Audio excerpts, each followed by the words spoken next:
Situated in Marina Boulevard lies a gravity mural that beckons on the eyes of all those who set eyes on it.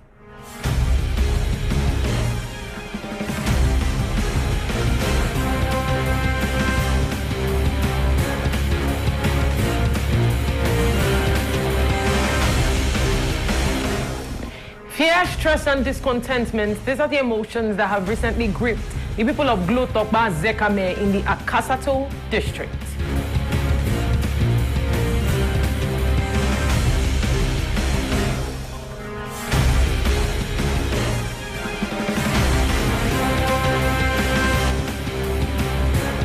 The floods in Uganda has led to the loss of lives and properties. The call for aid to salvage the situation cannot be overemphasized.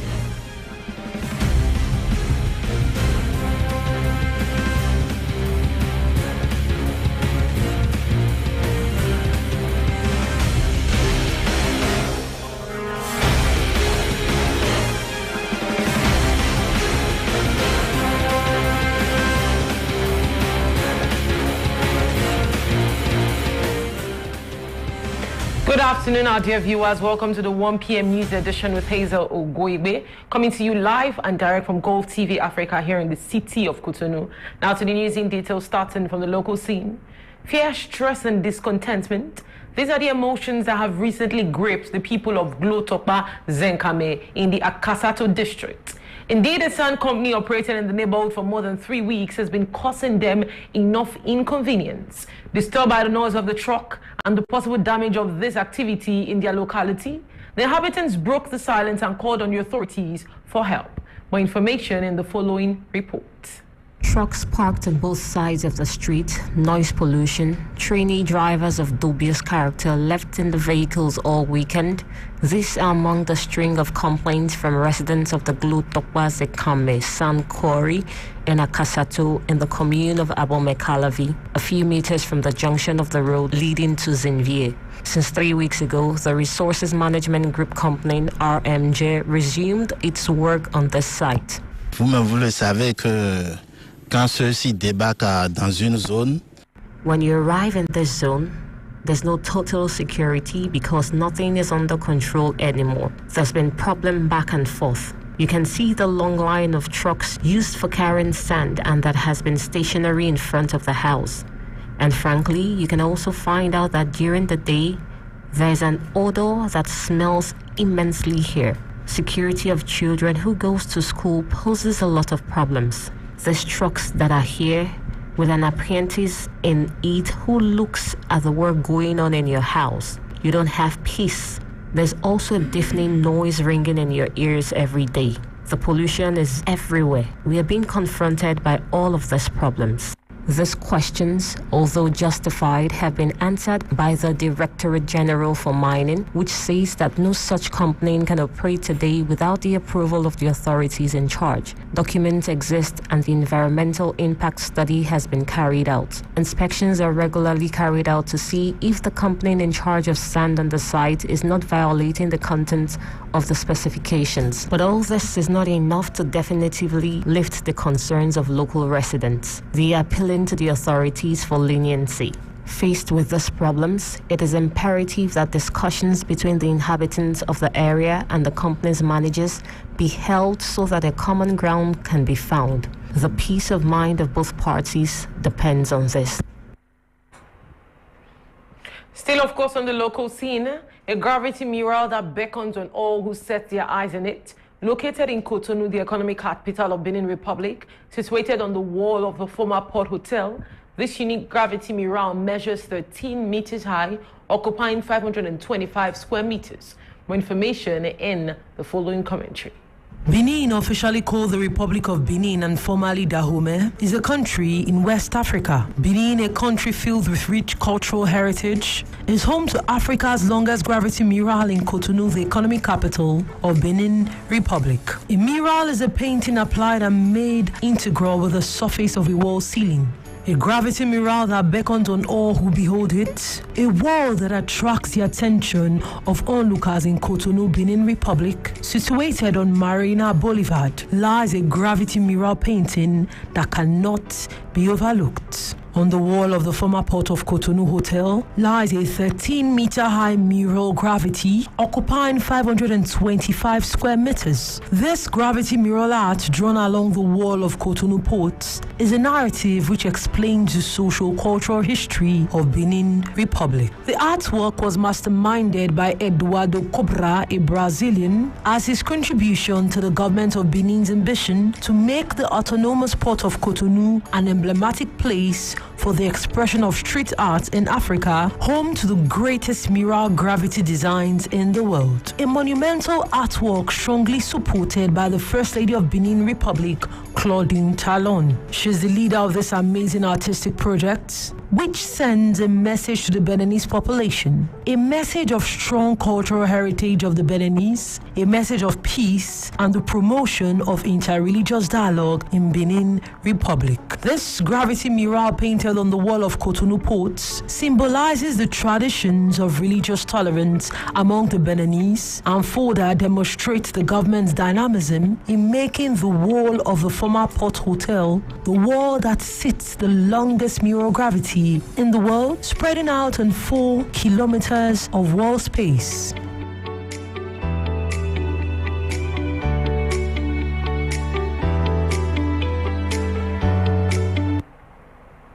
Now let's hear what the Brazilian Eduardo Cobra that did this gravity, let's hear what he has to say in the following extract.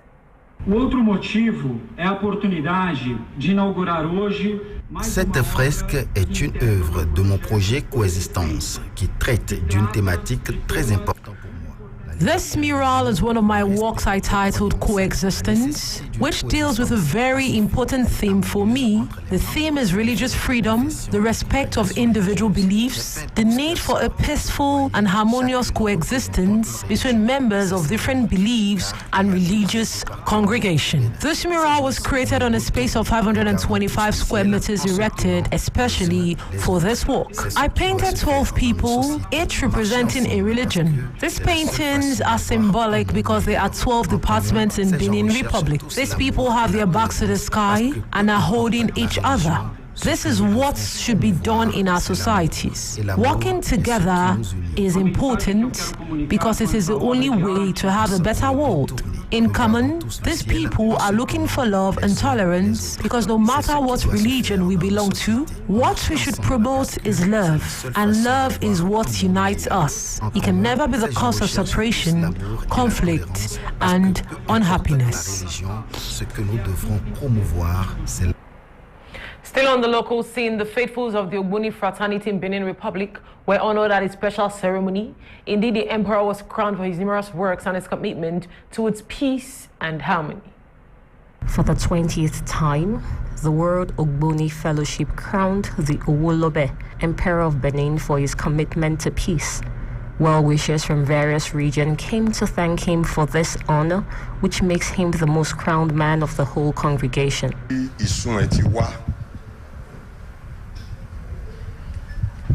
Níbi tá a mọ̀ lórísun Ògbóni tá a ti wá. Ó kó nǹkan tí àwa wá ṣe níbí báyìí lénìí ní pé. The importance of what we came here for today is to celebrate with Emperor Owolobe for his support and advancement of the Ogboni Fellowship. But the elders who are left today, like him, who is a leader and an advisor, that is Emperor Owolobe. The reason we are here and what we came here for, as the King of Ogboni worldwide is coming on his way, and he's yet to come, and he's Oluwaye, King of Ogboni worldwide. And that's what we pray for, that God will give us someone who will give us rest of mind, who will be a blessing to us. And may God give us someone who will be a backbone for us, someone who will be a father to us, a brother to us, and a child to us. That's who we seek for. And we see that our father, Owolobe, is someone who we can rely on. That is why we have come. From Nigeria, we brought the world leader to him. So we need a promise from Emperor Owolobe that if the King of Ogboni is from Nigeria, we will be supported by the Emperor. So we'll believe in him that he will say so. And he has stated in French, he will also state it in Yoruba, the support which he will give the new king of the Ogboni kingdom.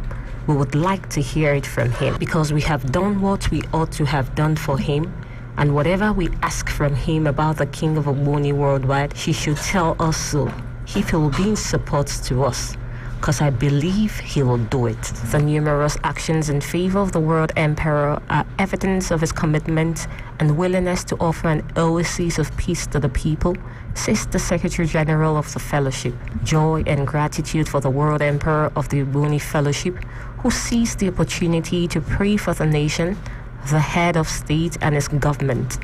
This crown is the proof of sincerity in his actions, he said.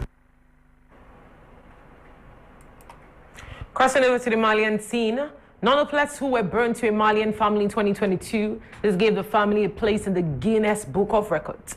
Now in the year 2023, the 9 children celebrated their second-year birthday in good health. More information in the following report. The nonoplex that 2 years ago broke the Guinness Book of Records of the most living birth at once celebrated on Saturday their birthday for the first time at home in Mali. Relatives, friends, and even the pediatricians of the nonoplex attended the celebration. A poster featuring a picture from the cartoon Miraculous and the name of the children welcomed guests to the party inside the family's house, as well as decorative little boxes with pictures of the different characters. We know that the nonoplex are a gift from God. Raising children is not an easy thing. Even with one child, it is difficult. So 9 babies at the same time, well, since I'm in Mali, members of my family support me to raise the children, especially my sister. She's with me morning and evening, every day for everything that concerns the care of the children. It is not easy. Sise, the mother of the nonoplex, was expecting 7 babies. Due to the complexity and special care needed for that exceptional multiple pregnancy, the doctors in Mali, under government orders, decided to transfer her to a clinic in Casablanca, Morocco, where on the 5th of May 2021, the young mother gave birth to 9 instead of 7 children, 5 girls and 4 boys at Ego. On Saturday, it seemed impossible to keep the 9 sisters and brothers together for a family picture. Someone was always missing, even during the cutting of the cake. It is not easy to give birth to these babies and to take care of them on the nutrition and all other things like the respiratory, cardiac level, etc. This is also a scientific achievement. Today the children are 2 years old, and what a journey. Sise and her husband Abdul Kader Abri already had a 4-year-old daughter and never thought the family was going to change so much and so quickly. The parents of the nonoplex receive aid from their families, from the Malian government, and from a non-governmental organization to provide food, education, and general care for the 9 children. Crossing over to Nigeria, a total of 834 Nigerian evacuees from Egypt and Port Sudan arrived at the Nnamdi Azikiwe International Airport, Abuja, on Sunday, bringing it to a total of 1,471 number of Nigerians so far have been evacuated and brought back to Nigeria from Egypt and Port Sudan within the space of 5 days. The federal government has said all Nigerians fleeing the insurrection in Sudan but got stranded at the Egypt border have been airlifted and brought back to Nigeria. The Permanent Secretary, Ministry of Humanitarian Affairs, Disaster Management and Social Development, Nasir Sani Guazu, stated this when he received another batch of Nigerian evacuees at the Nnamdi Azikiwe Airport, Abuja, on Sunday. A total of 834 Nigerian evacuees from Egypt and Port Sudan arrived at Nnamdi Azikiwe Airport, Abuja, on Sunday, bringing to 1,471 the number of Nigerians so far evacuated and brought back to Nigeria from Egypt and Port Sudan in 5 days. The first batch, comprising 282 evacuees, arrived on Wednesday night from Egypt via an Air Peace flight. The second batch, comprising 94 evacuees, arrived on Wednesday night from Egypt via CI-30, while the third batch, comprising 130 evacuees, arrived on Friday from Port Sudan via Taco Air. The fourth batch, comprising 131 evacuees, arrived on Saturday from Port Sudan via Taco Air, while the 5th, 6th and 7th batches of 876 evacuees arrived on Sunday from Egypt and Port Sudan via Max Air. According to Sani Gwazo, no Nigerian is left at the Egypt border, as all Nigerians at that point had been evacuated. He noted that those in Port Sudan would also be evacuated in a few days. He said arrangements had also been put in place to evacuate the Nigerians who fled Sudan to the Ethiopian and Saudi Arabian borders back to the country. Meanwhile, the Pan-Northern Socio-Political Organization, Arewa Consultative Forum, has commended Airpeace CEO Alan Oyema, Africa's richest man Aliko Dangote, and MTN for their efforts towards the evacuation of stranded Nigerians. This was contained in a statement by the national chairman of the ACF, Chief Audu Ogbe, on Sunday. The floods in Uganda has led to the loss of lives and properties. The call for aid to salvage the situation cannot be overemphasized. More information in the following report. The disaster ministry says there's an urgent need to relocate people in mountainous areas to low-lying areas. Several hundreds of people have recently been displaced after landslides hit the western part of the country following heavy rains. The fast-moving flood waters and mud left close to 17 people dead. Part of the money will also be used to repair roads and bridges that have been washed away. This week, motorists were left stranded after a major highway connecting Uganda to the Democratic Republic of Congo and Rwanda was cut off following heavy rains that triggered a landslide. Emergency works on the road are already underway, but the National Roads Authority says major repairs are needed. Victims remain camped at churches and schools after their homes and crops were destroyed. There is also concern that the flooding is likely to result in waterborne diseases as water sources were affected. Food shortages are also expected to hit the area. Now we are in a March, April, May season, of which we always expect torrential heavy rains across the country. And the priority is always about those districts that are highly affected in terms of people who have unfortunately lost their lives, and also those who have been displaced, child-headed families, people living with special needs, youth and children. So in the beginning, we did this assessment, and I know that there are other districts neighboring this area for which we are also going to, as we talk, we are doing further assessments to provide some support. Meanwhile, aid has started reaching victims, but this isn't enough. The disaster response teams need more support to help victims. The rainfall forecast season shows more than heavy rains are expected in the coming weeks across the country.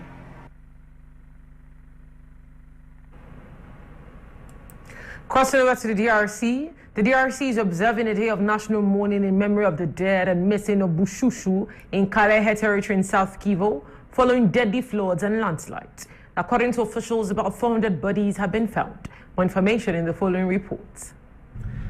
The Democratic Republic of Congo is observing a day of national mourning in memory of the dead and missing in Bushushu in Kalehe territory in South Kivu, following deadly floods and landslides in the country. According to officials, about 400 bodies have been found. Relatives of the victims are devastated. Several villages have been submerged, many houses washed away, fields devastated, when rivers have left their beds under the effect of heavy rains. At the end of Friday's Council of Ministers, Kinshasa announced the sending of a government mission to support the provincial government in managing this disaster. Doctors Without Borders also stated that he had sent an emergency team to the area on Saturday. The disaster came 2 days after floods killed at least 131 people and destroyed thousands of homes in neighboring Rwanda. On the spot, victims lack everything. According to Mr. Bakenga, the provisional government has given assistance: a boat full of food, beans flour, tarpaulins, and medicines. The disaster came 2 days after floods killed at least 131 people and destroyed thousands of homes in neighboring Rwanda. The head of the United Nations, Antonio Guterres, stressed on Saturday during a visit to Burundi that it was a new illustration of an acceleration of climate change and its dramatic consequence for countries that are not involved in global warming of the planet.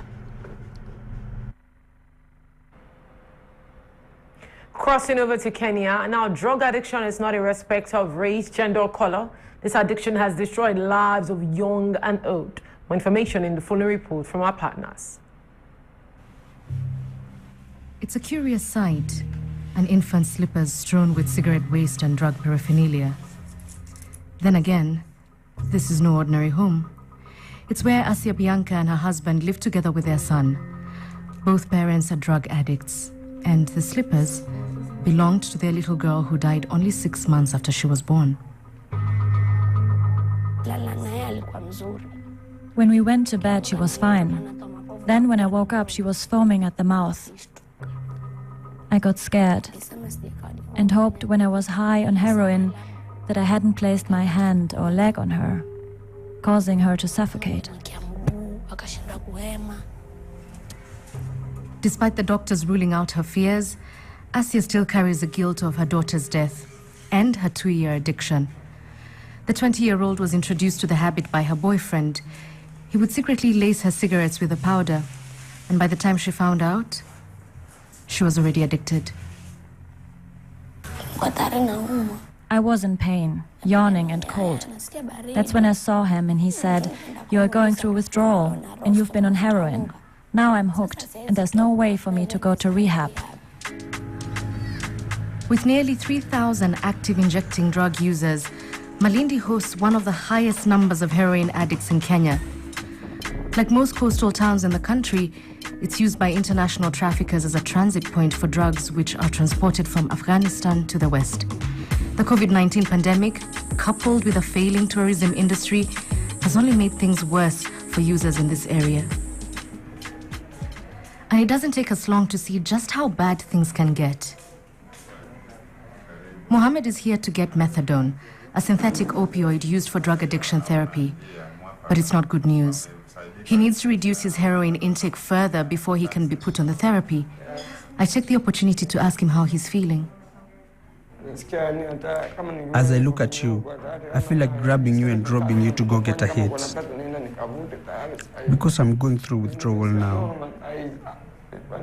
Why did I ever use heroin? I have nothing. I am left with nothing. If you see the way I sleep, it really hurts me. Outside, there are many more active and recovering drug users. When they see the camera, they ask if we can offer them work. There's a deep sense of despair here, as most are left with nothing but the Omari Project, a community-based rehabilitation center. Officials here warn of a worrying trend that has emerged with the pandemic. When school closed and kids stopped going to school, the number of young drug users shot up because in Malindi so many people, if you're not taking heroin, then they're taking khat, smoking marijuana and cigarettes. The pandemic is also pushing recovering addicts to the edge. I have thoughts of relapsing and they're very disturbing, but when I come here, I feel some sense of relief. Not a lot, but some relief. The government has forgotten us. We are left homeless, sick at home or sick in the streets. So we have no choice but to support each other. For Asia, her only support at the moment is her husband, himself an addict. We leave the young mother cleaning a half-abandoned house. A fitting metaphor for a woman struggling to keep her life together.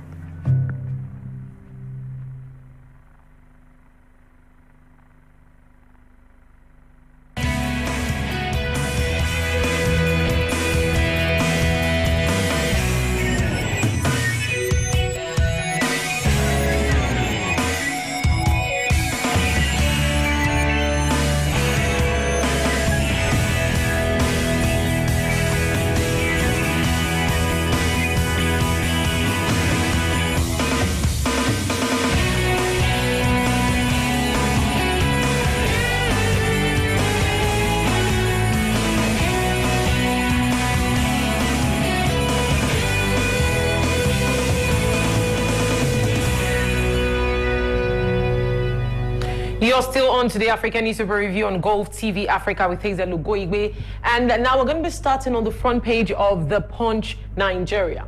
Now, on The Punch, Nigeria, the top story reads this: Tribunal to consider PDP and Labour Party's live broadcast request. Broadcasting proceedings live is of national importance. Article's legal team and Labour Party insist. Now, still on that, it says Justice Sama promises speedy treatment of demand. APC vows appropriate response.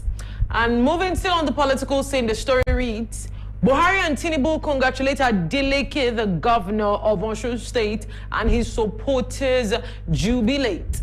Now, let's talk about national security.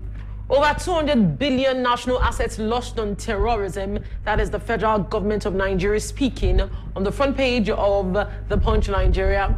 And this last story says 5 aggrieved aspirants team up against Abba. Now, if you're curious and you want to get more information about these stories, you could always check the front page of The Punch newspaper online. Crossing away from The Punch newspaper, we're still on the African scene. Let's go over to the front page of The Nation Malawi. Let's see the stories that are making the rounds in Malawi today. Okay, on the front page of The Nation Malawi, it says non-compliance rocks asset law, state entities major culprit on declaration, President and the Vice President and others compliant on the pages of The Nation Malawi. Now, this story says embrace online tax system. And this last story says former PS arrested over rail project. If you know you're curious on why he was arrested, you could always get more info on the front page of The Nation Malawi. All right, crossing over to my favorite daily for today, moving over to the front page of The Citizen Tanzania. Now, here are the stories that are trending on The Citizen Tanzania today. Now, the story says, mid-sized banks Q1 profits jump 126 PC. And this story says surge in profit is attributed to several factors, including implementing cost-cutting measures, higher lending activities, and improved asset quality. And this story says, why measles cases spiked in the past year. And the last story says, SADC resolves to send troops to the Democratic Republic of Congo. And I'll give you as this is where we conclude today's news edition. Thanks for tuning in. I'm Hazele, OGOIGBE. Enjoy the rest of your day.